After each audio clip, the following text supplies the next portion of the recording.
Я переехала с Бали в Кыргызстан, в Бишкек. И мне есть чем поделиться. Это мысли, которые станут для вас инсайтами. И первая мысль — это не важно, где ты живешь, важно, чем ты занимаешься. Потому что абсолютно везде твоя жизнь может стать пресной и неинтересной. И также абсолютно везде твоя жизнь может быть яркой, наполненной и вкусной для тебя самого. Вторая мысль. На какой-то момент мне показалось, что если я уеду с Бали, я перестану быть такой же классной, и яркой, и я не смогу всем говорить, что я живу на Бали.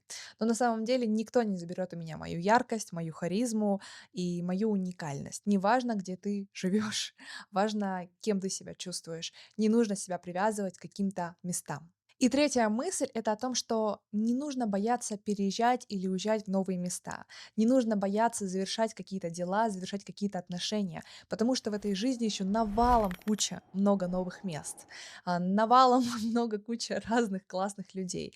И самое главное, всегда можно, если что, вернуться.